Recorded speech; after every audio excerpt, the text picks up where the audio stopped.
என்ன இந்த சாயா கடை சரசு கடையில எவனும் சாயா குடிக்காம போயிட்டே இருக்கீங்க? எப்படி குடிப்பாங்க? விஷத்தை கூட குடிப்பானே தவிர ஓமல எப்படி குடிப்பான்? ஓரம் போ, சைடுல போ, நடுவுல போன்னு போட்டா ஏமா சாய கடை சரசா எப்படி போடணும்? சரசு இல்ல கொஞ்சம் ஒரசு அப்படின்னு போட்டா இந்த மாதிரி யூத்ல வந்து குடிப்பாங்க. யூத்தா? யாரு எஸ்டி பூத் மாதிரி இருக்க யூத்ங்கற? சரிமா வளவளன்னு பேசாம நாலு சாயா போடுமா. ஸ்ட்ராங்கவா லைட்டாவா? வழக்கம் போல கடனாவே போடு. ஐயோ உங்கள வெச்சிட்டு எங்களை வெச்சிட்டா உங்க வீட்டுக்கார சண்டைக்கு வருவாருமா. ஐயோ ரெண்டு உண்டாட்டிக்காரன்ட்ட உட்கார்றோம் என்னமோ ஏதோ. மாப்ள என் வீட்டு பிசாசு இருக்க என்னமோ இருக்கா? நீ ஒண்ணு என்னத்த சொன்னாலும் குறுக்க வந்து நிக்கிறான். லாரியை ஓட்டி பாரு அடிச்சு 1/2 கிலோமீட்டர் அங்கிட்டு கிடப்பா.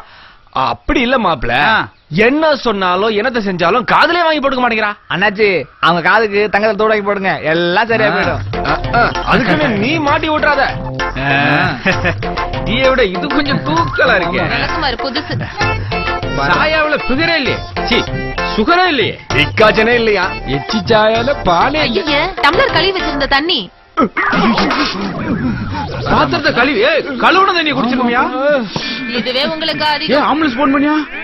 ஓசில குடிக்கிற டீக்கு ஓவர் வசனம். அதுக்காக ஓசில